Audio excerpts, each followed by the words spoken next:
Do you really want to get 7, 8, 8.5 or even 9 in IELTS speaking test? Hopefully so, and you're going to say, yes, we want 7, 7.5, 8, 8.5 and 9. Okay, so if you say yes, then welcome to my YouTube channel, Nirjhar Education. Again, today I'm going to show you how practically to get 7, 7.5, 8, 8.5, even 9 in IELTS speaking test. Okay, so I think you guys are ready. Let's get started.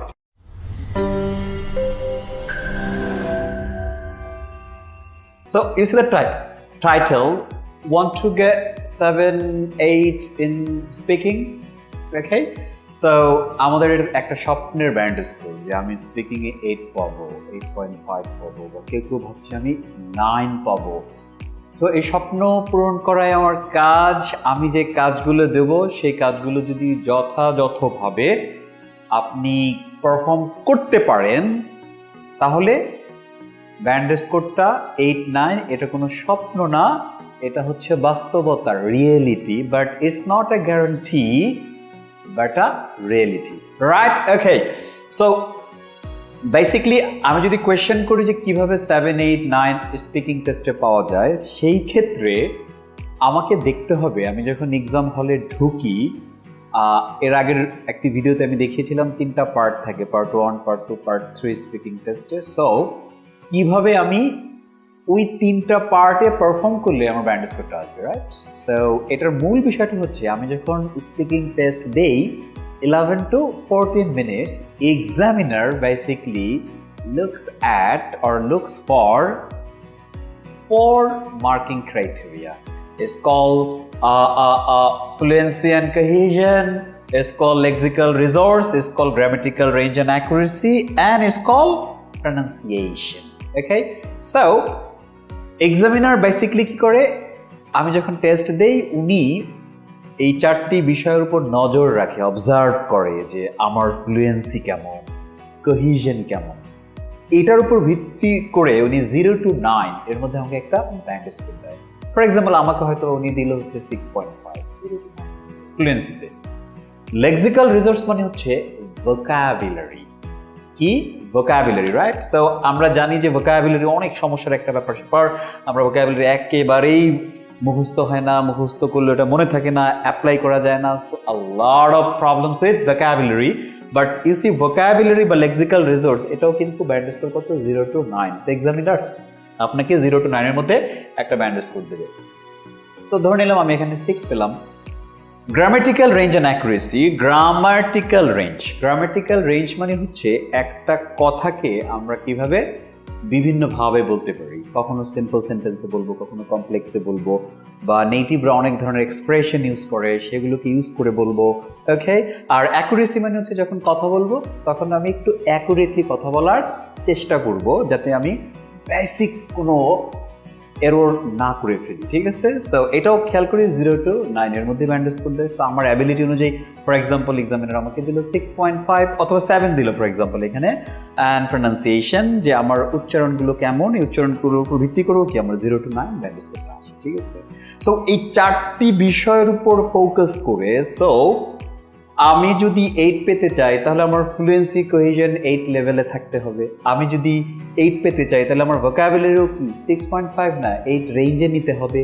আবার আমার grammatical range and অ্যাকুরেসিও কি করতে হবে, ওই লেভেলেই নিতে হবে। And finally আমার যে প্রনাউন্সিয়েশন বা ইংরেজি ওয়ার্ডের উচ্চারণ, সেন্টেন্সগুলোর যে উচ্চারণ সেটাও কি হতে হবে, টু দ্য পয়েন্টে হতে হবে, so that the examiner offers you 8 or 8.5 even 9 band score partly for your speaking test. তাহলে এটাই হচ্ছে প্র্যাকটিক্যাল, যে আমাকে কি করতে হবে, এই 4টি বিষয়ে ইমপ্রুভ করতে হবে। Unfortunately the majority of the IELTS candidates go to the real test room without even knowing all these 4 marking criteria. So as you don't know all of them, how can you expect to figure out band score between 7 and 9? It's not practically possible, never possible, guys. আমাদের যেটা দেখতে হবে সেটা হচ্ছে তাহলে ফ্লুয়েন্সিটা আমি কিভাবে improve করবো? ফ্লুয়েন্সি জিনিসটা আসলে কি? লেক্সিক্যাল রিসোর্স বা ভোকাবুলারি তো স্যার অনেক ভোকাবুলারি ভাইয়া, এটা তো আমার পক্ষে পসিবল না। Lakh lakh words is not practically possible for me to get all the words by my heart. মুখস্থ করা সম্ভব না। তাহলে আমি কি করব? সো আমি আমার পরবর্তী ভিডিওগুলোতে দেখাবো যে ফ্লুয়েন্সি কি এবং কোহিশন কি এবং ফ্লুয়েন্সি কোহিশন কিভাবে ইমপ্রুভ করে ওই 8-9 স্তরে নিয়ে যাওয়া যায়। হ্যাঁ, জাস্ট পরের ভিডিওটি আসবে। লেক্সিক্যাল রিসোর্স ভোকাবুলারি, লক্ষ লক্ষ ভোকাবুলারি ডিকশনারিতে guys, no worries. Me, Nirjhar, okay, I'm gonna help you really. It's because you see যে আমি ভোকাবুলারি কে 4টা ভাগে ভাগ করে ফেলছি, ঠিক আছে? স্পোকেন ভোকাবুলারি যেটা আইএলটিএস দরকার এবং স্মার্ট কনভারসেশন প্রতিদিনের জন্য দরকার। হ্যাঁ, একটা হচ্ছে you need to use some popular synonym. Popular synonym কি এটা আমার পরবর্তী ভিডিওতে বলবো। এরপর হচ্ছে phrasal verbs, you know about them. এরপর হচ্ছে ইডিয়মস, আর একটা হচ্ছে টপিক রিলেটেড এক্সপ্রেশনস। এই 4 ধরনের ভোকাবুলারি কি করব? আমি আপনাদেরকে শেখাবো। আমি স্টুডেন্টদেরকে এটা শেখাই। আমি এগুলো ভিডিও করে করে এখন পুরো জাতির সামনে, স্টুডেন্টদের সামনে যাদের আইএলটিএস দরকার সবার উপকার করবো ইনশাআল্লাহ, ঠিক আছে? সো গ্রামার নিয়ে, লেক্সিক্যাল রিসোর্স ভোকাবুলারি নিয়ে কোনো চিন্তা নেই। I am going to really help you out. And grammatical range and accuracy, এইটার জন্য আমার একটা স্পেশাল ভিডিও থাকবে যেটা আমি কিভাবে আমার গ্রামেটিক্যাল রেঞ্জটা বাড়াবো আর কিভাবে আমি অ্যাকুরেট হব, ঠিক আছে? সো নো ওয়ারিজ গাইস, পরবর্তী ভিডিও আসতেছে। তারপর হচ্ছে কি প্রনাউন্সিয়েশন। বাট প্রনাউন্সিয়েশনের ভিডিও করার আগে আমি জাস্ট একটু বলে দিই যে বাংলাদেশের অধিকাংশ স্টুডেন্টরা they are really scared of using pronunciation, or they actually try to follow the native speakers, and we teachers are responsible for that actually, and accountable as well. Is because আমরা অনেক fanatics ট্রেনাররা অনেকেই আমরা পরামর্শ দিই যে তোমাকে একদম native accent follow করতে হবে, আমেরিকান হয়ে যেতে হবে, ব্রিটিশ হয়ে যেতে হবে, তারপরে হচ্ছে প্রনাউন্সিয়েশন একদম টু দ্য পয়েন্টে করতে হবে, বিবিসি স্ট্যান্ডার্ড হতে হবে। এগুলো না হলে তুমি ব্যান্ড স্কোর পাবে না। ইটস টোটালি ফালতু। আমি আমার এই চ্যানেলের মধ্যে 7, 8, 9 যারা পেয়েছে অলরেডি তাদেরকে নিয়ে একটা স্পিকিং টেস্টের আয়োজন করেছিলাম এবং এই ভিডিওগুলো আপনারা দেখেন, ঠিক আছে? তাহলে বুঝবেন যে আসলে প্রনাউন্সিয়েশন ডাজন্ট ম্যাটার। আমি যে প্রনাউন্সিয়েশনটা পারি, আপনি যে প্রনাউন্সিয়েশনটা এই মুহূর্তে পারেন সেটাকে নিয়ে এগিয়ে যান। You will get your expected band score, and even 8.5, okay, even 9, no worries. Examiner বুঝতে হবে যে আমার প্রনাউন্সিয়েশন, দ্যাটস ফাইন। এটাকে নিয়ে এত বেশি মাথা নষ্ট করার কোনো প্রয়োজন নাই, অহেতুক প্রেশার নেওয়া দরকার নাই, because exam itself is a pressure, okay? So তাহলে এই 4টা বিষয়ে যদি আমি নিজেকে ইমপ্রুভ করে নিতে পারি তাহলে কি আমার পক্ষে ব্যান্ড স্কোর পাওয়া সম্ভব, এক্সপেক্টেড এবং হায়ার ব্যান্ড স্কোর। কেন?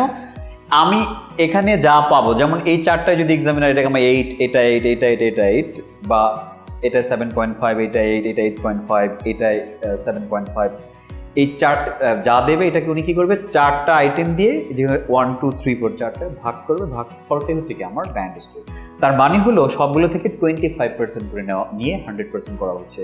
সো আমাকে অবশ্যই কি করতে হবে, এমফাসাইজ দিতে হবে, গুরুত্ব দিতে হবে প্রত্যেকটা বিষয়ে আমি কিভাবে ইমপ্রুভ করব। সো আমার জাস্ট পরবর্তী যে ভিডিওসগুলো আসতেছে, পরবর্তী ভিডিও আমি দেবো ফ্লুয়েন্সি এন্ড কোহেশন, তারপরে প্রত্যেকটার একটা একটা করে আসবে, ঠিক আছে? সো আমার এই ভিডিওটা খুবই উপকারী। এই সিরিজ অফ ভিডিও যেগুলো আমি দিচ্ছি সবগুলো ইংলিশ লার্নিংয়ের জন্য খুবই গুরুত্বপূর্ণ, অবশ্যই আইএলটিএস এর জন্য অনেক বেশি গুরুত্বপূর্ণ। সুতরাং এটা কি করতে হবে, নিজে দেখতে হবে, ফ্রেন্ডদের সাথে শেয়ার করতে হবে, আমার ইউটিউব চ্যানেলটা কি করতে হবে, সাবস্ক্রাইব করতে হবে। পুরো বাংলাদেশের সমস্ত মানুষ আমি দেখতে চাই আসলে, হ্যাঁ, so that I am really inspired to share my all secrets with you all, okay? So পরবর্তী ভিডিও দেখার আমন্ত্রণ নিয়ে আজকের মতো আমরা বাবাই বলতে কিন্তু পারি। বাবাই।